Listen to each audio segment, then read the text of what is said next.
암호화폐 공개는 암호화폐를 판매하여 자금을 조달하는 방법으로 일반적인 주식을 상장하는 기업 공개와 유사합니다. 목적에 따라 일반 대중을 대상으로 크라우드 펀딩과 같이 암호화폐를 판매할 수 있고, 미리 협의한 특정 기업을 대상으로 암호화폐를 판매할 수도 있습니다. 2015년 비탈릭 부테린이 암호화폐 공개를 통하여 이더리움을 개발하면서 널리 알려졌습니다. 암호화폐 공개 진행을 위해서는 일반적으로 새로운 암호화폐를 만들게 된 동기, 목적, 운영 방식, 전망 등의 내용을 담은 백서를 공개하여 초기 투자자를 모집합니다. 창업 초기 기업인 스타트업 회사의 백서만 온라인에 공개하여 자금 조달을 진행하는 퍼블릭 ICO와 이미 상용화된 플랫폼 또는 서비스를 제공하는 기업이 자금 조달을 위해 진행하는 리버스 ICO 방식이 있습니다. 일반적으로 대부분의 ICO는 퍼블릭 ICO 형태로 창업 초기에 종잣돈 조달을 위한 목적으로 활용됩니다. 즉, 창업 초기에 목표한 기술이나 서비스를 확보하기 이전에 진행하며 어느 정도 기업이 안정된 상황에서 이루어지는 기업 공개나 리버스 ICO에 비하여 투자 위험성이 큽니다. 퍼블릭 ICO의 대표 사례로는 이오스가 있으며, 리버스 ICO의 대표 사례로는 텔레그램이 있습니다. 암호화폐 지갑은 암호화폐를 보관하고 관리하기 위해 공개키와 개인키를 저장하고 있는 지갑으로 암호화폐를 보유하고 거래하기 위해 필요하며, 비트코인 지갑, 이더리움 지갑 등 암호화폐의 종류별로 만들어 사용합니다. 암호화폐 지갑은 일상에서 돈을 보관하기 위해 사용하는 지갑과 달리 개인키와 공개키를 보관합니다. 여기서 공개키는 계좌번호, 개인키는 계좌의 비밀번호와 유사하기 때문에 개인키가 유출되면 암호화폐 자산을 도난당할 수도 있습니다. 그래서 사고나 실수를 대비하여 백업하지 않으면 개인키를 복구하지 못해 암호화폐 자산을 잃어버릴 수도 있습니다. 일반적으로 핫 월렛과 콜드 월렛으로 나눌 수 있습니다. 핫 월렛은 온라인에서 동작하는 지갑으로 바로 입출금과 송금이 가능한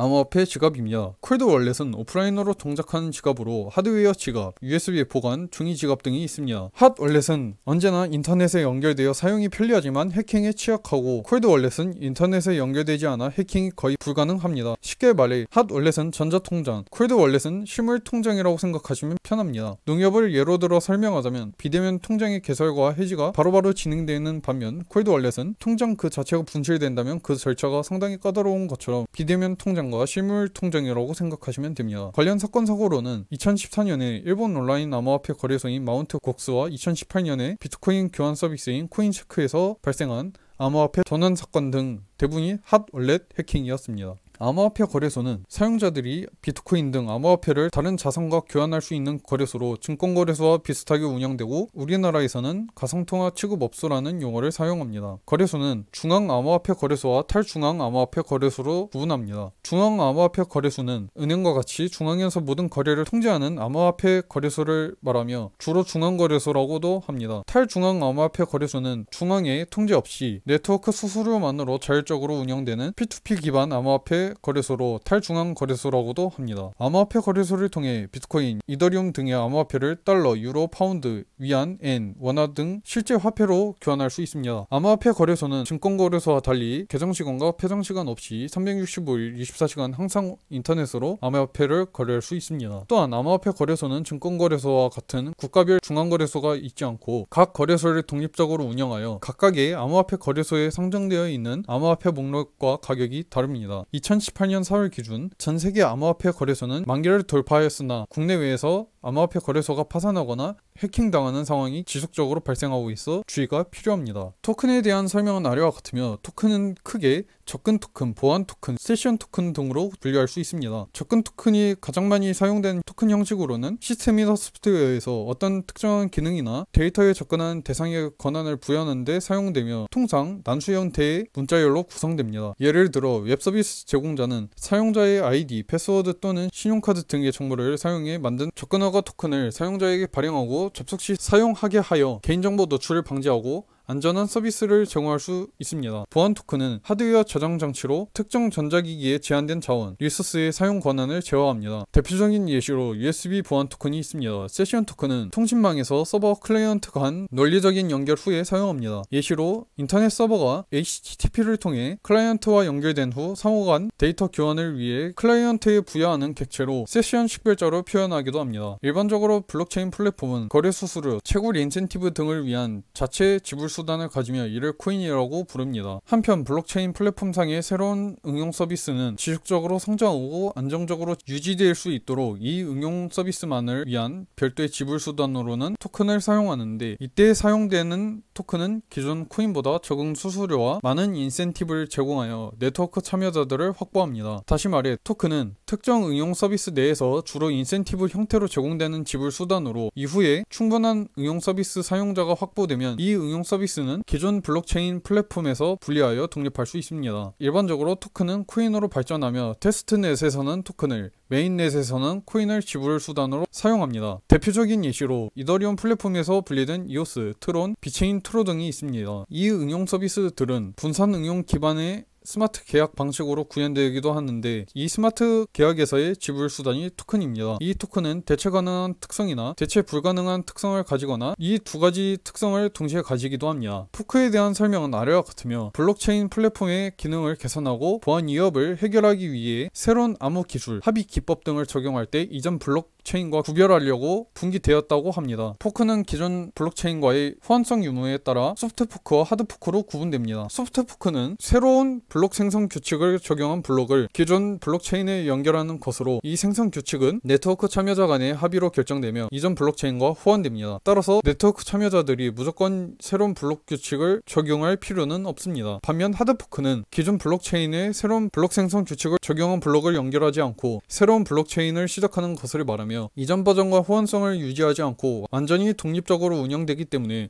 네트워크 참여자들은 반드시 새로운 블록 생성 규칙을 적용해야 합니다. 만약 하드포크 적용에 문제가 생기면 모든 참여자들은 이전 블록 생성 규칙으로 되돌려야 하는 문제가 있습니다. 양자암호 통신은 양자암호 기법을 기반으로 송수신자 간 암호화된 메시지를 주고받는 양자 통신으로, 송신자와 수신자가 정보를 주고받을 때 외부의 공격으로부터 정보를 보호하기 위해 암호 기술을 활용하는 통신을 암호 통신이라고 합니다. 이때 암호 기술을 양자역학적 특성을 활용하는 암호 통신 방식을 양자암호 통신이라고 합니다. 양자암호 통신은 큐비트에 담기는 메시지 종류에 따라 양자암호키 분배, 양자 직접 통신, 양자 인증이나 양자 서명을 위한 통신, 양자 비밀 공유를 위한 통신 등으로 나눌 수 있습니다. 양자암호키 분배는 디지털 정보를 안전하게 전송하기 위해 큐비트에 난수를 담아 대칭키 알고리즘으로 암호키를 전달하는 것을 말하며, 양자 직접 통신은 참가자들이 직접 의미 있는 메시지를 큐비트에 담아 안전하게 전송하는 통신을 말합니다. 주로 양자 인증이나 양자 서명을 위한 통신은 큐비트에 사람을 인증하는 인증 정보나 서명 정보를 담아 보내는 것을 말합니다. 이 양자암호 통신에서 양자 통신을 위해 주고받는 큐비트는 중첩, 얽힘, 불확정성 같은 물리학적 특성을 기반으로 하여 중간에 도감청되거나 변조되지 않는 특성 때문에 양자 통신을 양자암호 통신과 동일한 의미로 부는 경우도 있습니다. 이 양자의 특성을 활용하여 정보를 주고받을 때 그 자체만으로도 보안성을 지니게 되므로 양자암호 통신으로 볼 수도 있기 때문입니다. 양전자 단층 촬영은 양전자 방출을 이용해 뇌 질환과 뇌 기능 평가를 위한 수용체 영상이나 대사 영상을 얻을 수 있는 촬영 기술로 핵의학 검사 방법 가운데 하나입니다. 양전자 단층 촬영 장비는 인체 주위를 둘러싸도록 배열된 다수의 감마선 검출기와 두 개의 광자 신호 동시성을 판별하는 회로로 구성됩니다. 원리는 검출기 가운데 두 개가 동시에 감마선을 감지하면 그 두 개의 검출기를 있는 직선 위에서 쌍소멸이 일어났음을 알 수 있어 이 정보를 모아 컴퓨터로 입체 영상을 재구성합니다. 양전자 단층 촬영은 붕괴 시 양전자를 방출한 방사성 동위 원소를 이용하여 체내 물질 대사를 추적하는데, 양전자는 음전하를 가지고 있는 전자와 물리적 특성이 유사하나 정반대인 양전하를 가진 방사선입니다. 방사선은 C11, N13, O15, F18 등 방사성 동위 원소에서 방출됩니다. 이는 생체를 구성하는 주요한 물질이기 때문에 이를 이용해 의약품을 만들 수도 있습니다. 가장 흔히 이용하는 방사성 의약품은 F18 브라디옥시 포도당은 포도당 유사 물질로서 이를 주사하면 몸 안에서 암과 같이 포도당 대사가 항진된 부위에 많이 모이게 되는데, 대체로 방광기가 짧아 투여 직전에 사이클로트론 등을 이용해서 제조합니다. 일반적으로 방사성 동위원소를 만들려면 원자로 등을 이용해 중성자를 쬐는 방법을 활용하지만, 양전자 방출 핵종은 원자의 양성자 수가 더 많아야 하기 때문에 사이클로트론에서 양성자와 중입자를 찧어서 생성합니다. 인체에 투여된 동위원소는 체내에서 양전자 한 개를 방출하면서 붕괴되며, 방출된 양전자는 근처에 있는 전자와 쌍소멸하고 전자 정지 질량에 해당하는 에너지 광자 두 개를 생성합니다. 이때 두 개의 감마선은 운동량 보존 법칙에 의해 정반대 방향으로 진행합니다. 2000 2010년경부터 양전자 단층 촬영 스캐너와 컴퓨터 단층 촬영 스캐너를 하나로 결합한 양전자 방출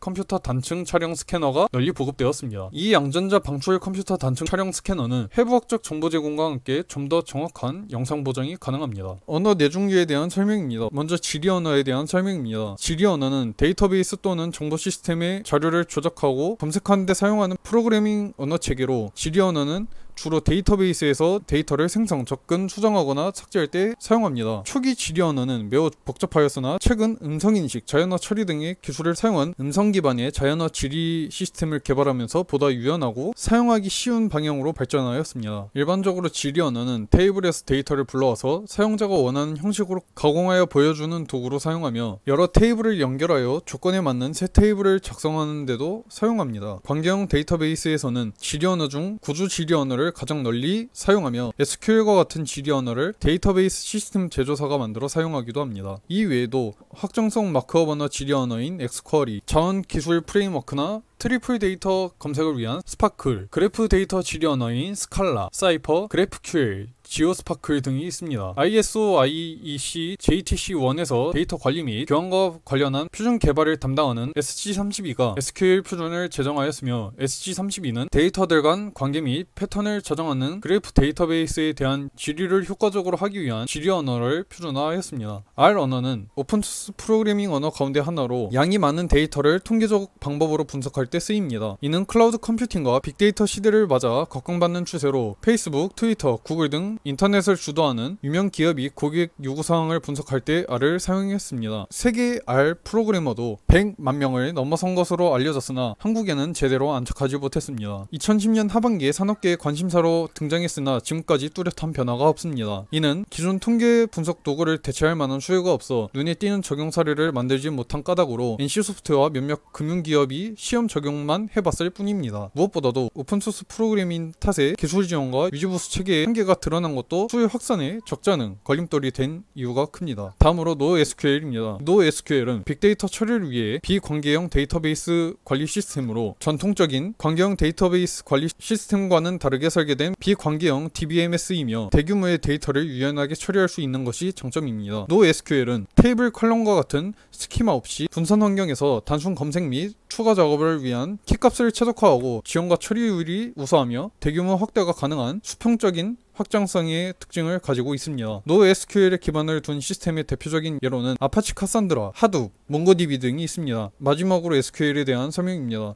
SQL은 관계형 데이터베이스 관리 시스템 또는 관계형 데이터 스트림 관리 시스템의 조작과 관리를 위한 표준 지리 언어로, 일반적으로 기업 등 조직은 조직 내에서 생성하는 데이터를 효율적으로 저장하고 관리하고 사용하기 위해 관계형 데이터베이스 관리 시스템을 사용합니다. 이 시스템에 접근하여 데이터를 저장하고 호출하거나 수정하고 삭제하는 것에 구조화된 지리 언어를 사용하며, 구조화된 지리 언어는 1970년대에 미국 IBM사가 최초로 개발하였으며 국제 표준으로 채택된 이후 ISO, IEC, JTC1, SG32, 워킹그룹 3에서 지속적인 개선과 보완을 담당하고 있습니다. 처음에는 IBM이 제안한 스트럭티드 쿼리 랭귀지의 약어로 SQL이라고 명명했으나 ISO, IEC 국제표준화 기구에서는 약어가 아닌 C쿼리라는 고유 명사를 사용하여 국제표준화했습니다. 구조화된 지리 언어는 용도에 따라 아래와 같이 나누며 SQL에 대한 설명은 향후 강좌에서 자세히 설명해 드리고자 합니다. 오픈 API는 플랫폼 기능 또는 콘텐츠를 외부에서 웹 프로토콜로 호출하여 사용할 수 있게 개방한 API입니다. 이 애플리케이션 프로그래밍 인터페이스라고 하는 API는 운영체제나 시스템, 애플리케이션, 라이브러리 등을 활용하여 응용 프로그램을 작성할 수 있게 하는 다양한 인터페이스를 의미하며, 오픈 API는 누구나 사용할 수 있도록 공개된 API입니다. 만약에 앱을 만드는 개발자가 매번 서비스에 필요한 모든 데이터를 개별 수집하고 인터페이스를 새로 짜는 것은 사회적 낭비입니다. 하지만 이러한 API를 활용한다면 이미 갖춰진 정보와 인터페이스를 일정 수준으로 개방된 상태에서 가져와 다양한 방법으로 활용할 수 있습니다. 대표적인 예시로 포털이 제공한 지도 서비스를 활용하여 맛집 정보 서비스를 앱으로 구현하거나 번역 API를 따와 다국어 서비스를 제공하는 사례도 모두 API 활용에 해당합니다. 개발 과정에서 API가 라이브러리와 함께 제공된다면 소프트웨어 개발 도구라는 SDK라고 합니다. 네이버, 카카오, 구글, 페이스북을 포함한 플랫폼 기업은 지도, 음악, 비즈니스, 날씨, 쇼핑, SNS 서비스 등 다양한 데이터를 오픈 API 방식으로 무료식으로 제공하고 있습니다. 국가에서도 전국 공공시설 정보나 대중교통 운행 정보와 같은 데이터를 공공 API로 개방하고 있습니다. 그러나 오픈 API는 대부분 무료로 제공되지만 종류에 따라 호출수에 제한을 두거나 초과 사용을 원할 경우 별도 비용을 받기도 합니다. 그 예시로 구글은 2018년 하반기부터 지도 API를 부분 무료화하였는데 이는 월 $200 상당의 무료 크레딧을 소진하면 유료로 전환되는 것입니다. 포털 이외에도 금융권, 솔루션 기업에서도 다양한 오픈 API 사례가 나오고 있으며 이는 자사 기술 생태계를 넓히려는 의도로 2020년 9월에 SK그룹이 구축한 SK 오픈 API 포털, 같은 연도 11월 하나금융그룹이 선보인 통합 오픈 API 플랫폼 등을 대표로 들 수 있습니다. 온톨로지는 존재하는 사물과 사물 간의 관계 및 여러 개념을 포함한 컴퓨터가 처리할 수 있는 형태로 표현하는 것으로 어떤 일정 범위에서 사용되는 단어들의 개념, 특성, 연관관계 등을 표현하여 단어에 대한 일반적인 지식이 명시적으로 드러나고 단어 간 관계 정의를 통해 문장의 의미를 파악할 수 있습니다. 스탠포드 대학의 그루버 교수는 온톨로지를 일반적으로 개념화된 것을 형식적으로 명백하게 기술하는 명세라고 정의하였습니다. 온톨로지는 주로 인공지능, 시멘틱의 자연화 처리, 문헌정보학 등 여러 분야에서 지식 처리, 공유, 재사용 등에 활용되며 사물의 본질, 존재의 근본 원리를 사유나 직관에 의하여 탐구하는 형이상학의 한 분야인 존재론을 기반으로 존재에 대한 정확한 이해를 추구하는 철학에서 유래되었습니다. 온톨로지를 정보 시스템에 사용하게 된 것은 1980년대 인공지능 연구자들이 AI 구축의 핵심 요소로 지식공학을 연구하면서부터입니다. 온톨로지는 클래스, 인스턴스, 속성, 관계 등의 구성 요소로 표현됩니다. 클래스는 사물의 개념, 즉 범주를, 인스턴스는 개별 요소인 실체를, 속성은 클래스와 인스턴스의 특성을 나타내며 관계는 클래스 및 인스턴스 간의 관계성을 표현합니다. 예를 들어 평청이라는 인스턴스는 2018년 동계올림픽 개최라는 속성으로 올림픽 클래스와 관계를 가지면 올림픽을 검색하면 평창이라는 연관 검색어로 나오는 것이라 생각하시면 됩니다. 이러한 특정 범주의 온톨로지를 구축한 방법론을 연구한 학문을 온톨로지 공학이라 하며 주로 소프트웨어 응용 프로그램, 비즈니스 거래에서 용어나 클래스 등에 대한 의미 해석이 달라 발생할 수 있는 상호 운영성 문제를 예방할 수 있습니다. 온톨로지 작성에서 사용되는 대표적인 언어는 웹상의 정보 처리에 사용되는 웹 온톨로지 언어와 형태 제약 언어, 비즈니스 정보 관리에 사용되는 확장성 비즈니스 보고 언어, 지식 기반 시스템에서 정보를 공유하고 재사용하는 데 쓰이는 지식 교환 형식 언어와 수러 논리 기반의 공통 논리 언어 등이 있습니다. 다음으로 웹 온톨로지 언어입니다. 웹 온톨로지 언어는 웹에서 표현되는 다양한 어휘의 정보를 여러 웹 응용 프로그램들이 재활용할 수 있도록 지원하는 온톨로지 저작용 언어로 웹 분야에서는 온톨로지의 사물 중에서 어휘를 대상으로 하여 웹 형식의 문서와 웹 응용 프로그램에서의 어휘, 어휘 그룹, 어휘 관계를 논리적으로 풍부하고 유연하게 기술할 수 있다는 장점이 있습니다. 월드와이드의 컨소시엄에서 2004년에 처음 만들었고 2009년 OWL2 버전이 개발되었으며 월드와이드의 컨소시엄의 자원기술 프레임워크 표준과 DAML과 OIL 언어를 기반으로 개선된 언어입니다. 이 언어는 추론 시스템에 축적된 명제들을 정의하며 클래스 및 그 구성원 간의 관계를 기술하고 구문적으로 정의되지 않은 사실의 논리적 유출을 가능하게 하는 클래스 및 속성과 이에 적용할 수 있는 제약상으로 구성되며 표현 수준에 따라 세 가지 하위 언어인 라이트, DL, 풀이 있습니다. 먼저 라이트 언어는 클래스 계층 구조와 단순 제약 사항 정도만 표현하는 경우를 대상으로 하며 기술 논리 언어는 OWL의 모든 어휘를 포함하지만 어휘의 속성이나 관계 표현에 제약이 있지만 기술 논리 비즈니스 분야를 지원하고 추론 시스템에 적합한 계산 속성을 가지며 풀 언어는 계산 결과나 시간 등에 대한 보장 없이 최대한 표현력과 RDF의 유연한 문법을 모두 지원하여 어휘 조합을 통해 온톨로지를 확장할 수 있습니다. 와이파이 6는 기가급 속도와 저지연 성능을 구현하는 무선 랜 표준으로 미국 전기전자 학회가 발표한 802.11ax 기술 규격이며 6번째 표준이라는 의미로 와이파이 6라 지칭합니다. 와이파이 6는 다중 접속 환경에 최적화되었고 여러 대의 단말기가 접속해도 최상의 속도를 보장하는데 이것은 안테나의 자원을 분배해서 동시에 다수 사용자에게 신호를 보내거나 받는 다중 사용자 다중 입출력 기술이 접목된 결과입니다. 해당 다중 사용자 다중 입출력 기술로 기지국 간 통신 서비스 끊김 현상이 최소화하는 핸드오버 기술과 원하는 신호만 취하는 방식으로 방식으로 최소 대역폭을 확보하면서 통신이 가능한 직교 주파수 분할 다중 접속 기술도 지원합니다. 와이파이 6의 또 다른 장점은 스피드로 이전 와이파이 표준인 와이파이 5보다 4배 이상 빠르며 이론상 최대 9.6GBps 속도를 구현하고 최대 20GBps 속도를 내는 5G 이동통신에 비하면 2배 이상 느리지만 1GBps LTE보다 8배 빠릅니다. 와이파이 6는 5G 서비스의 보완제 역할을 할 것으로 전망되며 와이파이 6는 구축, 유지, 확장 측면에서 5세대보다 비용이 덜 듭니다. 이는 사용자 밀집 환경에서는 우위를 점할 수 있는데 한정된 주파수 자원을 효율적으로 운영하여 네트워크 밀집도가 높기 때문입니다. 이 와이파이 6를 경험할 수 있는 기회는 갈수록 늘어나고 있으며 대표적인 예시로 삼성전자 갤럭시 S10과 S20, 갤럭시 노트 10, 갤럭시 폴드, 애플의 아이폰 11 등 최신 스마트폰에 적용된 것을 시작으로 공공시장으로도 활용 범위가 넓어지고 있습니다. 그 대표적인 예시가 2020년 11월부터 공공 와이파이를 와이파이 6 기반으로 제공 중에 있습니다. 운반파 묶음은 3GPP에서 제정한 데이터 속도를 증가시키기 위해 서로 다른 운반파를 묶어서 광대역으로 전송하는 기술로 단말은 넓은 주파수 대역폭을 사용함으로써 빠르게 전송 속도를 높일 수 있습니다. 이동통신 국제표준화 단체인 3GPP에서 제정한 LTE 어드밴스드 퓨전 릴리즈 10에서 핵심 기술로 처음 소개되었으며 LTE 어드밴스드가 ITU의 4G IMT 어드밴스드의 요구사항인 1GBps 데이터 전송 속도를 실현하기 위해서는 하나의 단말에 할당되는 채널 대역폭이 LTE보다는 훨씬 많아져야 하고 동시에 LTE 어드밴스드 기술이 역호환되어야 하기 때문에 고안되었습니다. 운반파 묶음은 동일 주파수 대역 사용 여부에 따라 대역 내 운반파 묶음과 대역 간 운반파 묶음, 인접 대역 사용 여부에 따라 각각 인접 운반파 묶음과 비인접 운반파 묶음으로 분류됩니다. LTE 어드밴스드에서 운반파 묶음은 20MHz의 대역폭을 갖는 요소 운반파를 최대 5개까지 하나로 묶어서 단일 단말이 최대 100MHz로 확장된 대역폭을 할당받아 동시에 사용할 수 있습니다. 3GPP 릴리즈 13 이후 표준인 LTE 어드밴스드 프로 표준에서는 묶을 수 있는 요소 운반파의 수가 최대 32개로 늘어나 640MHz 대역폭을 하나의 단말이 사용할 수 있습니다. LTE 어드밴스드 이동통신망에서는 LTE 어드밴스드 단말과 LTE 단말이 공존하는 경우에 LTE 어드밴스드 단말은